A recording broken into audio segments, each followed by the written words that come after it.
Assalamualaikum ayah bunda, semoga sehat selalu. Ana, Dini, dan Bu Maya sudah bersiap ingin berangkat menuju ke swalayan terdekat. Kini mereka sedang menunggu angkot yang lewat. Kamu sudah menelepon Agum atau Ilham En? Tanya Bu Maya kepada Ana. Ana menganggukkan kepalanya dengan yakin. Katanya tidak apa-apa tidak masak. Beli makanan tapi kesukaan Randa, Bu. Jawab Ana yang membuat Bu Maya kebingungan. Kesukaan Randa apa saja? Ibu tidak tahu. Ucap Bu Maya yang langsung membuat Ana membuka ponselnya. Ini pesan dari Mas Agum memberi nama-nama makanan kesukaan Randa. Jawab Ana sembari membaca satu persatu pesan dari Agum.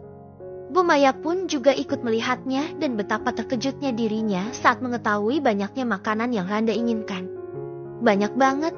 Kita mau belanja sayur buat besok atau kita hanya disuruh belanja makanan kesukaan Randa? Heran Bu Maya yang membuat Ana menggelengkan kepalanya. Uangnya kira-kira cukup tidak ya Bu jika untuk membeli ini semua? Tanya Ana kepada sang mertua. Kamu tidak membawa uang? Bukannya menjawab, Bu Maya malah bertanya balik. Ana menggelengkan kepalanya menjawab pertanyaan Bu Maya. Bu Maya memejamkan matanya dan menghela nafasnya dengan lemas. Kamu itu selalu menjadi beban saja, En. Ucap Bu Maya yang membuat Ana melototkan matanya. Kok aku beban sih, Bu? Yang beban tuh Randa, bukan aku. Jawab Ana tidak terima. Lagian aku kan juga sudah bilang kalau aku bisa bayar untuk uang belanjanya bulan depan. Kalau sekarang yang mana punya uang aku? Mas Agum kan baru saja mulai kerjanya. Lanjut Ana yang merasa sakit hati atas ucapan sang mertua. Bu Maya tidak menanggapi ucapan Ana sedikit pun. Lalu dia langsung menghentikan angkot saat dirinya sudah melihat angkot yang lewat. Bu Maya memasuki angkot dan diikuti oleh Ana yang menggendong Dini. Kamu bilangin kepada Dini nanti, jangan sampai dia meminta jajan atau apa yang sekiranya mahal. Kamu sadarkan kalau kamu tidak bawa uang sama sekali. Ucap Bu Maya kepada Ana saat mereka sudah duduk di dalam angkot. Ana yang mendengar ocehan Bu Maya pun hanya mampu menahan malu karena banyak orang yang sedang melihat ke arah mereka. Bu, bisa tidak? Tidak usah membahasnya di sini. Aku malu tahu. Bisik Ana tepat di telinga sang ibu mertua. Makanya kamu itu menjadi menantu yang bisa diandalkan sedikit saja. Kalau tidak bisa seperti Randa, setidaknya seperti wanita bodoh itu. Ucap Bu Maya yang tidak tahu diri. Ana yang sudah menahan malu pun hanya bisa menunduk terdiam dan menjawab. Jika dia menjawab, Bu Maya pasti akan berbicara melebihi saat ini. Mau turun di mana, Bu? Tanya kernet angkot tersebut kepada Bu Maya. Tempat belanja yang paling dekat saja, Mas. Jawab Bu Maya. Tapi tempat belanja paling dekat itu besar loh, Bu. Ibu sudah memikirkannya. Tanya kernet itu yang membuat Bu Maya heran dengan ucapan sang kernet. Maksud kamu apa? Kamu mengira bahwa kau tidak akan mampu gitu? Ucap Bu Maya yang langsung salah paham. Bukan begitu maksud saya, Bu. Tadi kan ibu berkata bahwa anaknya tidak bawa uang. Lalu untuk apa ibu masuk ke tempat belanja yang mahal-mahal? Ibu pendatang kan? Jika ingin belanja yang murah-murah, saya tahu tempatnya nanti akan saya tunjukkan. Jawab kernet tersebut yang berusaha menjelaskan. Tidak perlu. Kau secara langsung sudah menghina kami. Turunkan kami di tempat yang saya maksud saja. Asal kamu tahu anakku itu pemilik pabrik buah. Jadi aku tidak akan kekurangan jika hanya belanja di tempat itu. Jawab Bu Maya yang sudah tersulut emosi. Sang sopir pun menegur kernetnya untuk diam saja tidak ikut campur. Setelah sampai di tempat perbelanjaan, Bu Maya, Ana dan Dini pun segera turun dari angkot setelah membayarnya. Ana menatap tempat perbelanjaan tersebut dengan binar. Memang gede banget sih, Bu. Kita yakin ingin masuk ke sana. Tidak takut jika uangnya kurang. Ucap Ana yang membuat Bu Maya sedikit ragu. Sudahlah, tidak usah dipikirkan. Jawab Bu Maya yang langsung melenggang pergi memasuki area perbelanjaan tersebut. Tiba-tiba perasaan Ana khawatir.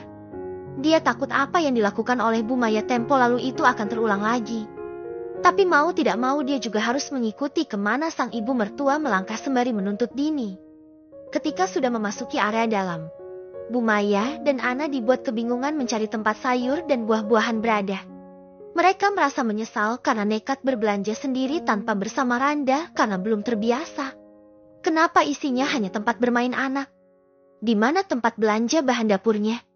Tanya Bu Maya dengan kebingungan. Sepertinya di lantai atas deh, Bu. Ucap Ana kepada Bu Maya. Ya sudah, ayo kita ke sana. Ajak Bu Maya yang diangguki oleh anak. Mama, aku mau main itu, Ma. Ucap Dini merengek yang membuat Ana dan Bu Maya menoleh ke arah yang dia tunjuk. Itu Risa main, Ma. Ayo ikut Risa, Ma, ayo. Ucap Dini lagi sembari menarik-narik tangan sang mama. Bu Maya yang melihat kehadiran Risa yang sedang bermain pun segera celingukan mencari bersama siapa Risa kemari.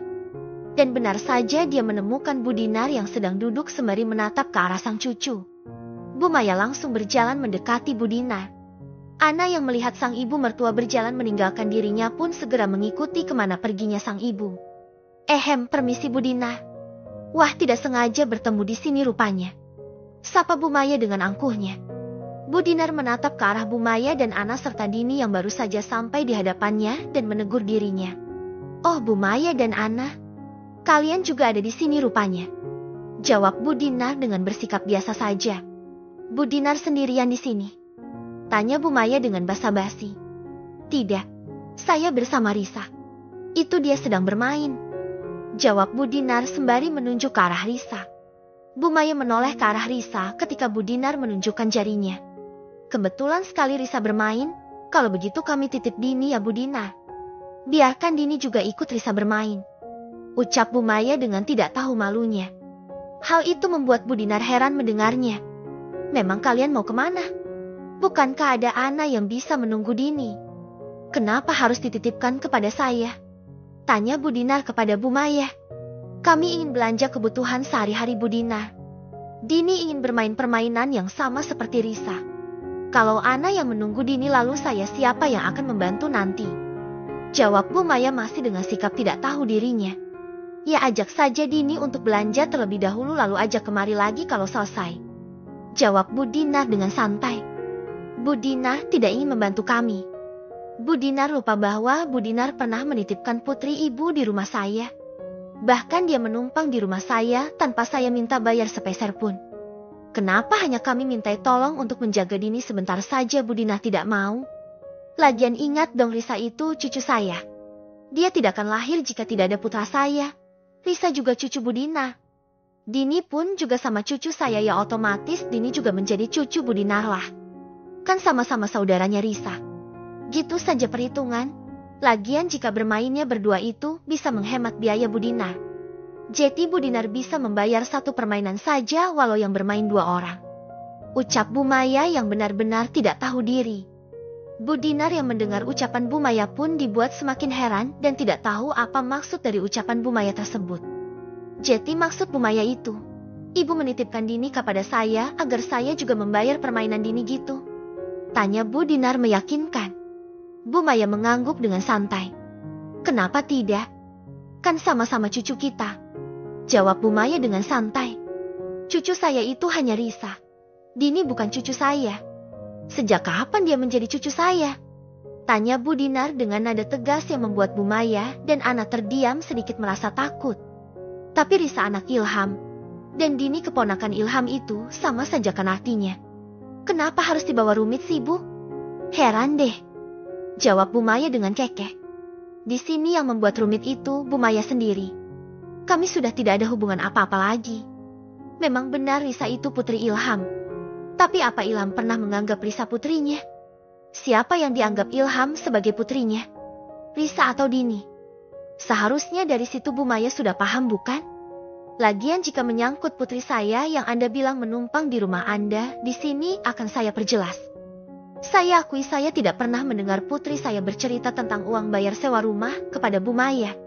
Tapi selama 5 tahun dia tidak mendapatkan nafkah dari suaminya, tapi malah dirinya yang harus menanggung biaya keperluan rumah Anda. Dia berusaha bertahan bersama putra Anda itu hanya demi Risa.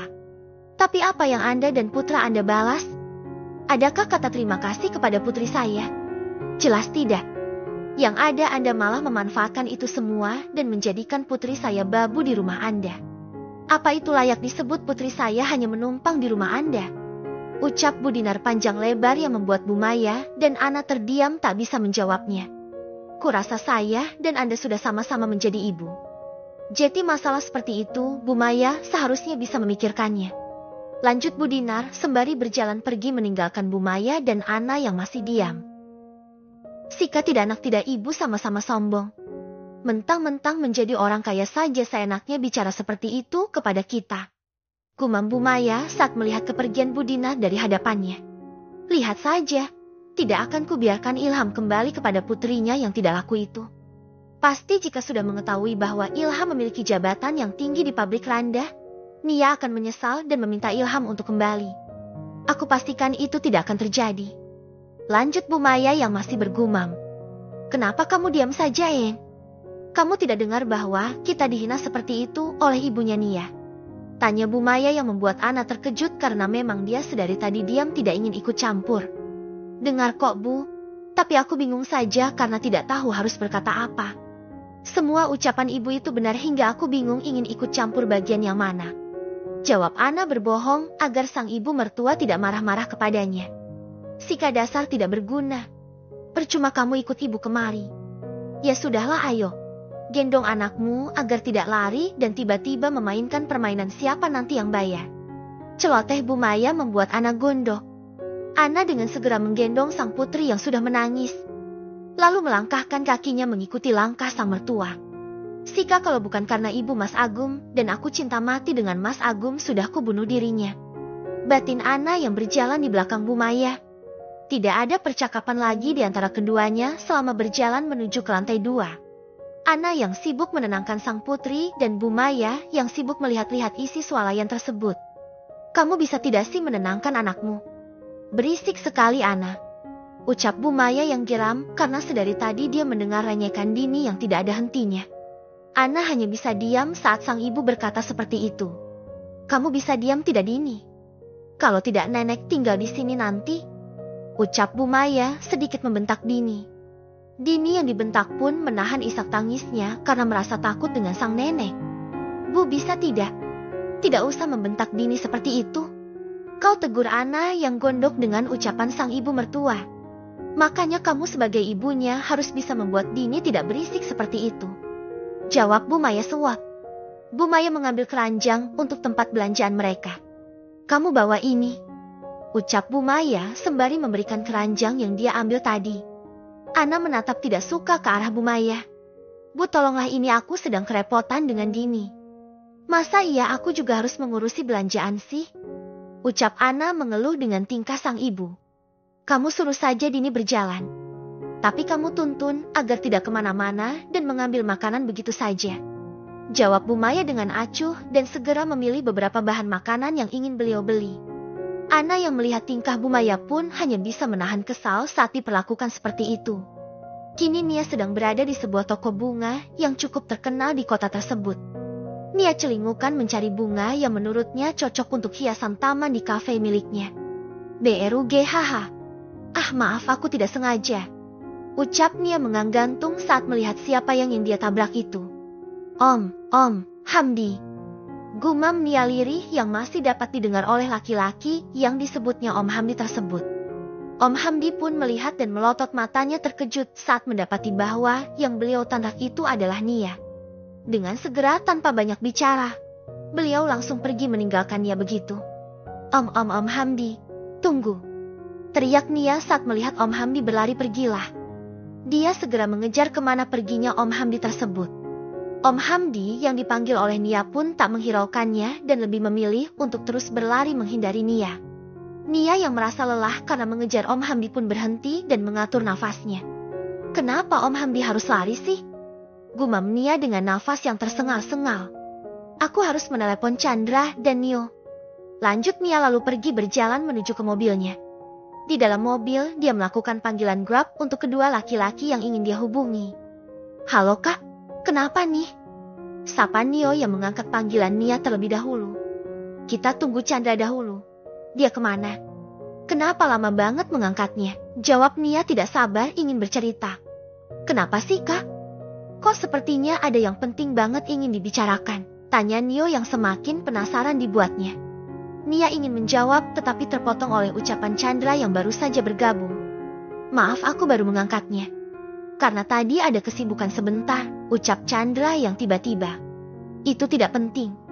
Sekarang aku ingin bercerita yang menurutku itu penting, ucap Nia yang membuat kedua laki-laki yang mendengarnya menjadi heran dan penasaran. Aku tadi sewaktu di toko bunga, tidak sengaja bertemu dengan Om Hamdi, ucap Nia yang membuat Nio dan Chandra terkejut tidak percaya. Kakak yakin jika itu Om Hamdi? Tanya Nio memastikan. Aku tidak sengaja menabraknya Nio. Lalu saat aku bergumam menyebutkan nama Om Hamdi dia kabur begitu saja saat melihatku. Sempat aku kejar dan aku panggil namanya. Tetapi beliau tidak menghiraukan teriakanku, jawab Nia yang membuat Nio dan Chandra sedikit yakin dengan ucapan Nia. Apa menurut kalian itu bukan Om Hamdi? Lanjut Nia menimpali keduanya dengan pertanyaan. Nio dan Chandra terdiam sejenak saat mendengar pertanyaan Nia. Apa beliau lolos? Atau kamu sedang mengejarnya? Kini Chandra yang bertanya kepada Nia. Nia menggelengkan kepalanya. Beliau lolos. Aku tidak berhasil mengejarnya, jawab Nia yang membuat Chandra dan Nio menghela nafas mereka. Kurasa kita harus membicarakan ini secara langsung. Kalian sibuk tidak kak? Ucap Nio yang digelengi Nia. Aku masih ada urusan yang tidak bisa aku tunda. Mungkin 2 jaman lagi sudah selesai kalau kalian sabar menunggu, ucap Chandra yang membuat Nia penasaran. Pekerjaan apa Ken? Tanya Nia yang penasaran. Aku harus mengantar mama check up Nia, jawab Chandra dengan singkat. Ya sudah kalau begitu kita tunggu Kak Chandra selesai dengan urusannya saja. Tidak apa-apa kita tunggu selama 2 jam atau lebih. Yang penting urus mama Kak Chandra dulu, ucap Enjo yang diangguki oleh Nia. Ya sudah kalau begitu. Aku izin untuk tutup panggilannya agar segera bisa pergi ke dokter. Pamit Chandra yang diangguki kedua kakak beradik itu. Nia dan Nio pun juga sama-sama menutup panggilan mereka. Nia menghela nafasnya, lalu menyenderkan punggungnya di jok pengemudi. Semoga itu memang Om Hamdi, dan segera selesai masalah ini. Ya Allah berikanlah petunjukmu dan kemudahan kami untuk menyelesaikan masalah ini. Gumam Nia sembari menutup matanya dan berdoa di dalam hatinya. Lalu dengan segera Nia menyalakan mobilnya dan menjalankan ke kafe milik dirinya. Sampai jumpa di bab selanjutnya.